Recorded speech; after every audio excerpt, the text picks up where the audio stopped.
देखो plaster of Paris आज का टॉपिक है, ठीक। अब इसमें करना क्या है, देखो पहले इसका हम रासायनिक नाम पढ़ते हैं। एक तो सामान्य नाम होता है, एक तो रासायनिक नाम, ठीक है। रासायनिक नाम का मतलब हुआ वैज्ञानिक नाम, ठीक है।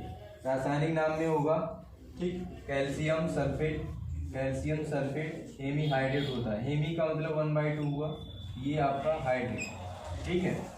अगर सामान्य नाम पूछेगा तो ये प्लास्टर ऑफ पेरिस हिंदी में भी होगा और अंग्रेजी में भी प्लास्टर ऑफ पेरिस, ठीक है। सामान्य नाम अगर पेपर में वर्ण आपका ओरिजिनली अगर पूछा कि सामान्य नाम का होता है तो आप सीधा बताएंगे प्लास्टर ऑफ पेरिस। अगर रासायनिक नाम पूछा तो आप सीधा बताएंगे कैल्शियम सल्फेट हेमीहाइड्रेट, ठीक है। और इसका जब पूछे अणुभार क्या होता है, अणुभार आपको बता चुके हैं कैसे निकालना होता है। सबका आपका परमाणु क्रमांक का डबल करके, सम है तो आप डबल करेंगे, विषम है तो आप उसको इसमें एक जोड़कर सबको जोड़ देंगे तो क्या आ जाएगा, अणुभार, ठीक है। इसका अणुभार आपका होता है 136, ठीक। क्लियर है। सामान्य नाम यही प्लास्टर ऑफ पेरिस, रासायनिक नाम कैल्शियम सल्फेट हेमीहाइड्रेट, ठीक है। अगर 2 यहाँ पर रहेगा डाईहाइड्रेट, अगर आपका हाफ रहेगा 1/2 तो हेमीहाइड्रेट कहलाता है, ठीक है। इसके बाद आप पढ़ेंगे रासायनिक, ये हो गया। इसके बाद निर्माण विधि आप पढ़ेंगे, ठीक है। इसका नाम क्लियर हुआ ना। देखो एक बात और जानो इससे पहले, ये कैल्शियम सल्फेट 1/2 अगर H2O हो तो इसको हेमीहाइड्रेट कहते हैं। अगर आपका कैल्शियम सल्फेट इंटू 2H2O हो तो इसको डाईहाइड्रेट कहते हैं। इसी को हम क्या कहते हैं, जिप्सम के नाम से जाना जाता है, ठीक है। ये खूब पूछा जाता है आपके पेपरों में, जिप्सम का फार्मूला क्या है या इसमें से कौन जिप्सम कहलाता है। तो आपका क्या होगा, कैल्शियम सल्फेट डाईहाइड्रेट को ही जिप्सम के नाम से जाना जाता है। इसको आप ध्यान देंगे, ये जिप्सम, ठीक। क्लियर हुआ बात। अब इसका निर्माण विधि देख लेते हैं, ये बनता कैसे, ठीक। ये हमारा प्लास्टर ऑफ पेरिस जो है, जिप्सम जो होता है उसको 120 डिग्री सेंटीग्रेड पे जब गर्म किया जाता है तो हमारा बनकर तैयार होता है क्या, प्लास्टर ऑफ पेरिस। जिप्सम को, ये आपका जो जिप्सम होता है, जिप्सम को हमने बता दिया इसका फार्मूला क्या होता है। जिप्सम को कैल्शियम सल्फेट डाईहाइड्रेट कहा जाता है।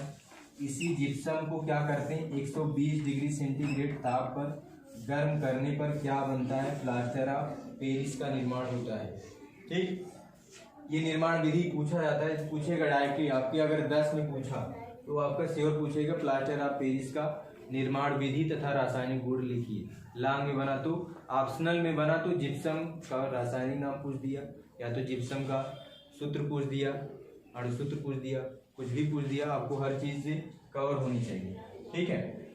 निर्माण विधि होगा। अब निर्माण विधि का रिएक्शन आपको आना चाहिए। निर्माण विधि का रिएक्शन हमने कहा कि आपका कैल्शियम सल्फेट डाईहाइड्रेट या इसी का नाम क्या है, जिप्सम को 120 डिग्री सेंटीग्रेड पर गर्म किया जाता है, ठीक है। तो किसका निर्माण होता है, आपका कैल्शियम सल्फेट हेमीहाइड्रेट का निर्माण होता है, ठीक है। तो हेमीहाइड्रेट का निर्माण हुआ और जल, ये 2% है, इसका मतलब यहाँ पर जाएगा आपका आधा निकल गया तो 3/2H2O बचेगा, ठीक है। ये रिएक्शन आपको याद रहना चाहिए, ठीक है। या रिएक्शन आपको याद रहेगा, थियरी बना सकते हैं, थियरी याद है तो रिएक्शन आप लिख सकते हैं। कैल्शियम सल्फेट डाईहाइड्रेट को 120 डिग्री सेंटीग्रेड पर गर्म करने पर क्या बनता है, हमारा प्लास्टर ऑफ पेरिस। इसी का नाम है क्या, कैल्शियम सल्फेट हेमीहाइड्रेट, और ये जल बना, ठीक है। ये निर्माण विधि हो गया किसका, प्लास्टर ऑफ पेरिस का निर्माण विधि। रिएक्शन पेपर में जब भी पूछेगा बिना रिएक्शन का आप लिख कर नहीं आएंगे, रिएक्शन आपको लिखना है 100%, ठीक है। अगर आपका लिखने का तरीका बढ़िया रहेगा तो नंबर आपका एक भी नहीं कटेगा। तो जब आप बहकाना स्टार्ट करते हैं तो ही नंबर कटता है, और कापियाँ एकदम सही से होती, ये ध्यान दें, ठीक है। ये हुआ। इसके बाद अगर आपसे पूछा जाए तो रासायनिक गुण, ठीक है। अगर चाहे देखो, चाहे जिप्सम को आप गर्म करो, ठीक है, उष्मा दो, या तो आप प्लास्टर ऑफ पेरिस, दोनों को किसी को भी, ठीक है। प्लास्टर ऑफ पेरिस को अगर आप गर्म करो, उष्मा दो, या तो इसको उष्मा दो, दोनों ही किसमें चेंज हो जाएगा, मृत तापित प्लास्टर ऑफ पेरिस में चेंज हो जाता है, ठीक है। मृत तापित प्लास्टर ऑफ पेरिस में चेंज होगा, ये ध्यान देना, ठीक है।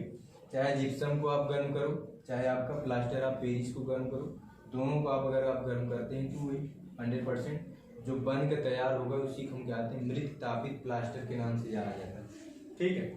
अब आप जिप्सम को आप करवा दे सकते हैं या तो प्लास्टर ऑफ पेरिस को, दोनों को आप करवा के चेक कर सकते हैं। ठीक है, तो अगर आपका रासायनिक गुण सिर्फ पूछा, ठीक है, तो आप इसका पूरा लिखेंगे। जिप्सम या प्लास्टर ऑफ पेरिस को गर्म किया जाता है या उष्मा दिया जाता है। ठीक है, 120 सेंटीग्रेड पे आप उष्मा दो, चाहे 400 डिग्री सेंटीग्रेड पे उष्मा दो। ठीक है, ये इसमें से जल की मात्रा निकल जाती है। ठीक है, ये बनता है वही, आप रिएक्शन को उल्टा कर देंगे जो निर्माण विधि वाला है। ठीक है, आप सुनिए आगे इसका। अगर सिर्फ पूछा जाए मृत तापित क्या होता है, मृत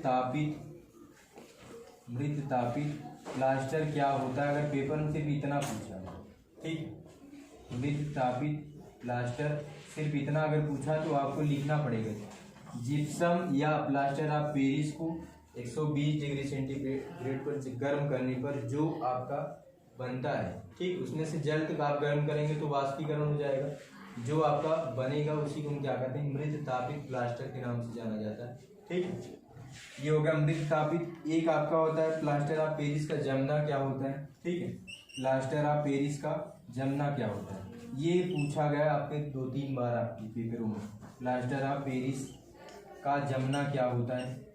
ठीक, ये इतना आप लिख लो, इसके बाद आगे चलते हैं। ठीक, कंप्लीट लिखो आपको।